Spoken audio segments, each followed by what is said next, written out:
Okay, today is the 14th of January 2024. So what I'm going to do is I'm going to do a video clip on the case Crichton versus New Zealand Police. And I'm going to try and keep this video clip short, just for downloading purposes. So this is me here, so you can see is my name. So what I'm going to do is just going to quickly go over the evidence, a quick review for the New Zealand Police case. The CIV is right here. The case is in the High Court. The case itself, I had lodged the complaints with the New Zealand in the civil jurisdiction. It was with the judiciary review process. I actually wanted it to follow suit with the other cases because the judiciary review processes allowed that, and back in the days before the new system changed, that is how the judges would handle judiciary review cases, where one judge will handle the case until the end, until it's finished. Unfortunately, anything to do with me, they've messed up my profile. I've never had one person to case manage the case. I've had different people globally managing my case. This is even including the phone calls, my phone call being diverted to Philippines, and goodness knows wherever. But so this is what's been going on behind the scene, but this is all consistent with what I'm going through with my court case.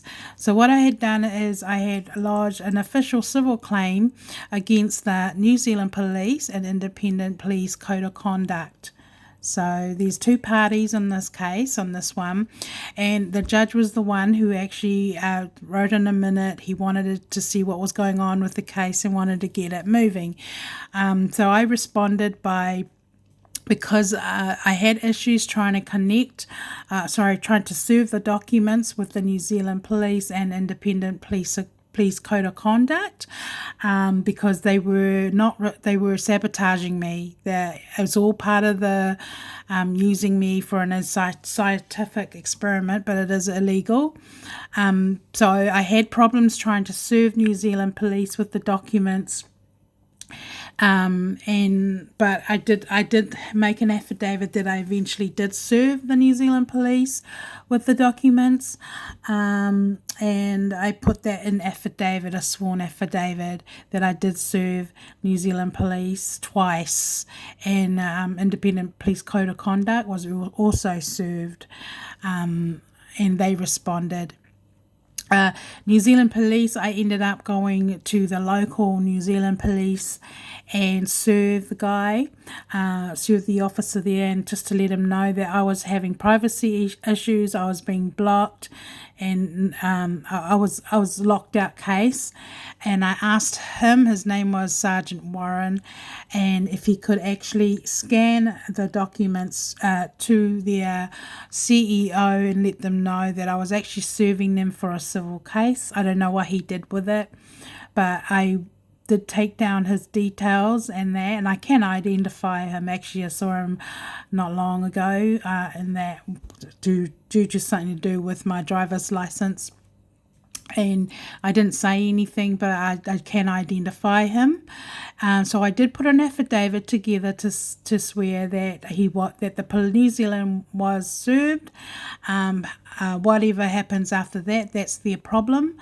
So when I put this together, so basically I'm asking the judge to make an automatic order, because the case is a miscarriage of justice. So in the district court, if I was to lodge this through the district court process, these laws are there too. But that is what our set-aside judgment is for. It's for a miscarriage of justice.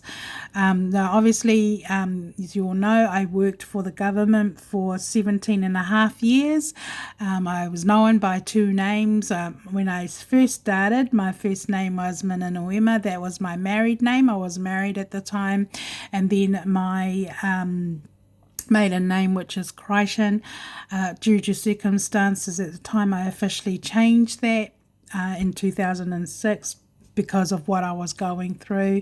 It was a very bad situation, and basically I wanted to protect my family, and I just wanted to change my name for a bit of a protection because I knew what I was going through was serious. So what I had done was I had these are the components or the elements that gives me the merits to apply for a miscarriage of justice. Now, anything to do with internal corruption, like where judiciary, like what I have gone through, because I worked for the government, and I knew what I was going through was really bad, and there was sufficient evidence to apply for this, okay, because of the evidence that involving me is true, that they have breached all their contract, because when anyone that works for the police or works for any government agency, the laws is what they are ordered with. All right, so they're ordered with the law. No one is free to do whatever they want to do, and anything can backfire if you don't do your job properly. That's why we have laws. The laws are also there to protect the integrity and the constitution of any agencies or any government authority agencies, because that's the whole idea, is to keep, integrity as part of the public service, not corruption, not the other way around. So I also, my case also, I felt it was strong enough to even apply for a summary judgment to enter liability.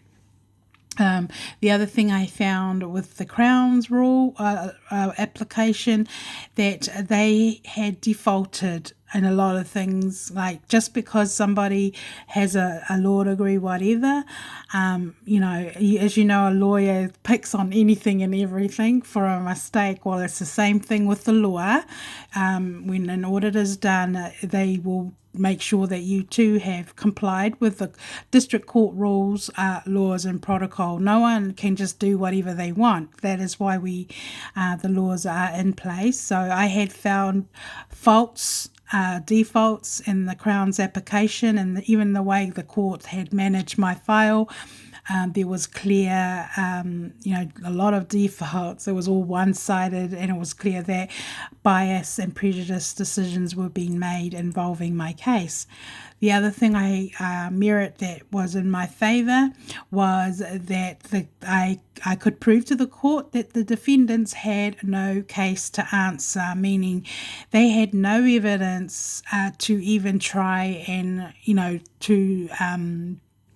if they wanted to oppose me, there was no sufficient evidence legally that if they wanted to take me to court or backfire it on me, I was confident that there was nothing that could backfire if they wanted to go, down that route. Because the thing is, that's why you got to be careful with whatever you submit to court, that everything is the truth and nothing but the truth. The other thing also I have found is that the laws protects individuals from people that are biased, people that are prejudiced, from people who have their own beliefs. That's quite common. Like, people have their own religious beliefs. Other cults and cultures have their own beliefs. That does not come into the equation when it comes to the law. The law is black and white, and I've heard someone say that there is grey area. Unfortunately, that is not true, okay? A competent judge and a competent lawyer do not allow anything grey area, because that's just a red sign for something to backfire. So the whole idea is that, they get paid a lot of money not to get it wrong. They get paid a lot of money, and, people are looking up to them, the law of the land. They are not allowed to make any mistakes. That's just how it is. It's called a breach, And there are still a lot of judges, a lot of registers that think like me, and thank God that, that there is. And the whole idea is you want to have the same people with the same mindset serving the public. Otherwise, if they don't know their laws, then people just start making up their own little groups, and then you get other group of people getting disadvantaged or discriminated. And then now this new system, they're actually picking who can marry who. I don't believe in that. I know some cultures believe in that. I do not believe in anything set up, any arranged marriages. I do not believe in anything like that, especially if you're going to be using your occupation for that kind of thing. You're breaking the law, right? I'm just saying it as it is. You can't water down the law. That's why we have laws. So I had actually put this interlocutory application with the hope for it to just, I'm asking the judge, this waste of court time, and I just wanted an order done, and I've actually sued them for $10 million according to the laws, because my case falls in that category. It really does. Like everything, it's not what Minna says, it's what the law says. And with what they've put me through, I'm entitled to that. Okay? Because you can't put money on a life or anything. So what's happened with this here, I did take this case, the New Zealand police. It did start off with the judiciary review procedure. The laws clearly, I've done my research, the law clearly still the same. It's just that the people are not the same. And if you get new people on board, obviously they're not going to know.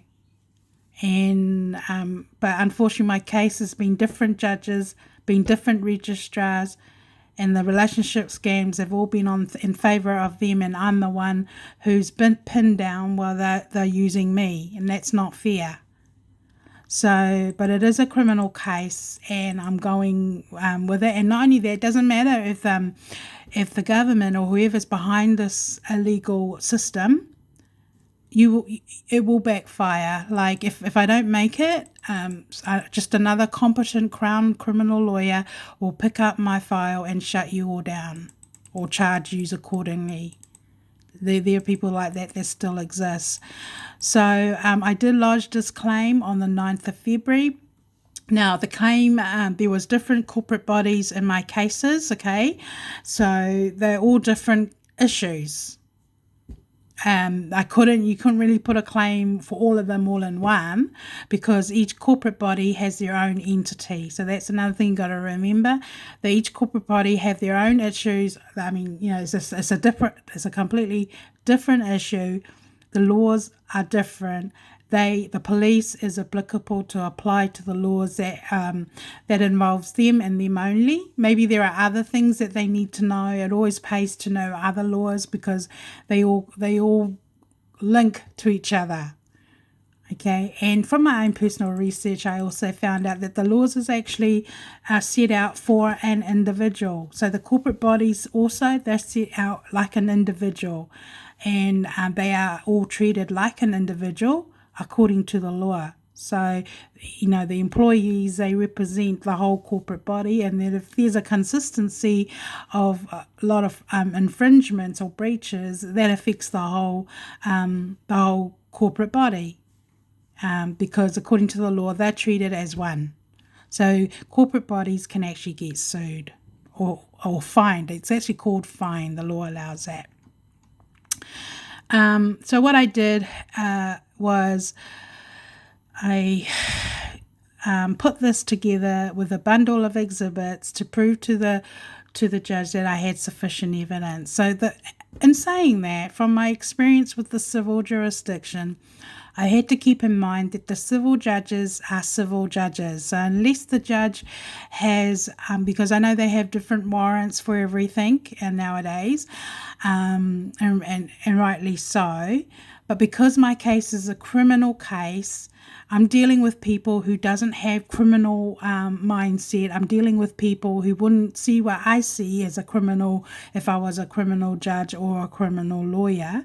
However, a lot of it's just common sense. It's quite clear that there is some wrong, something's not right. A lot of it's common sense and that, but anyway, but that is what I found out, that the some of the judges may be brand new, but in saying that, it's not their fault if they do if there is unlawful strikes. If there was an order, it falls on the court registrar. So the court is also like a separate entity, and the judges is a separate entity. They're not the same. And the courts, deputy registrar and all the court staff falls under the courts. They're a separate entity according to the law. However, the judiciary, they are meant to work together. Anyway, that's why we have laws, is all I can say. So what I will just quickly just go over here is the evidence that I had to focus on was back in 2010. Now, my case is a historical issue, and I can actually prove that. I can actually prove that I have actually exhausted the system, and that the system has let me down. There's been a miscarriage of justice. There's been perjury committed, and there is a lot of defaults. In my case, making it a criminal case, a human trafficking case. And so with this application, I had put in all the exhibits, which are exhibits. Exhibits are actually legal documents. And my dispute with the New Zealand police is the fact that they failed me. They didn't follow through the court procedure or the complaints back in 2010, including the car accident. I mean, there was sufficient evidence, but they didn't follow through with anything. Instead, everyone just left me in there. So it was that kind of situation. It was just not good. So, let's have a look. I'm keeping an eye on the time. So now I'm just going to quickly go through the evidence here. I will do a separate clip just to show who case managed these cases also, but right now I'll just focus on the police evidence. So in the protected disclosure, there was 2 protected disclosure, and one was for Church of Christ New Zealand. You see I put to the New Zealand police, and then there was the other person was the Ministry of Justice to my employer, and the relevant information was because of the workplace bullying. So a protected disclosure is usually you're exposing corruption within a department, and so this is what it's for. The police did say that it wasn't their it wasn't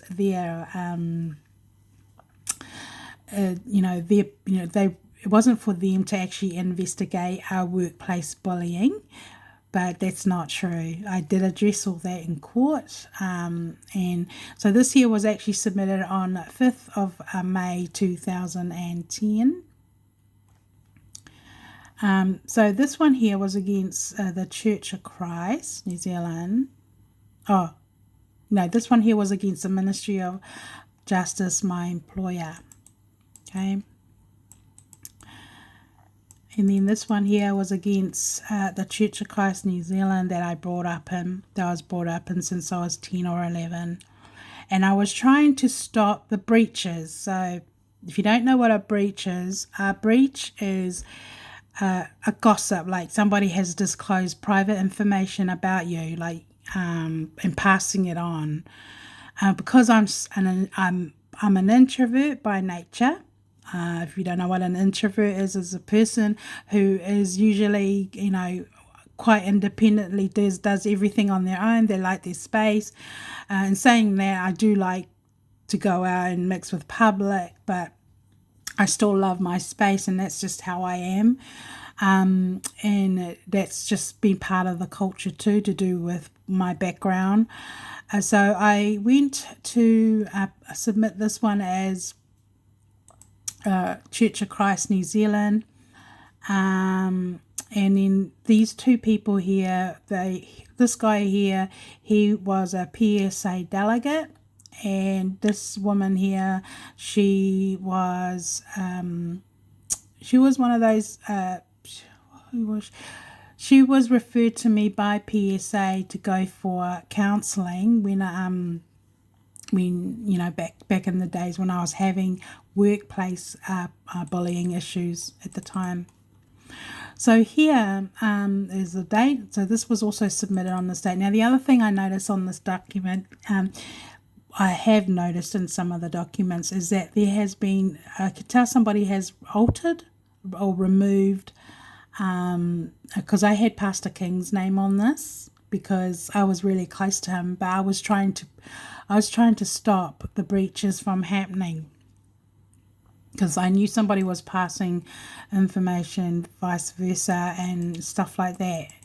So this is a policy that was from the Ministry of Justice, and this is the policy you would use if you felt that there was some serious wrongdoing. It's called a protected disclosure, if you can read it there yourself, and it's under this act here, Protected Disclosure Act 2000.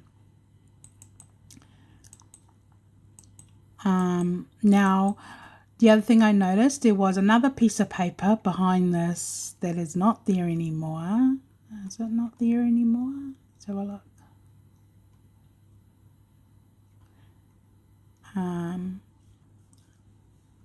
Okay, so this policy was a policy from the Ministry of Justice at the time.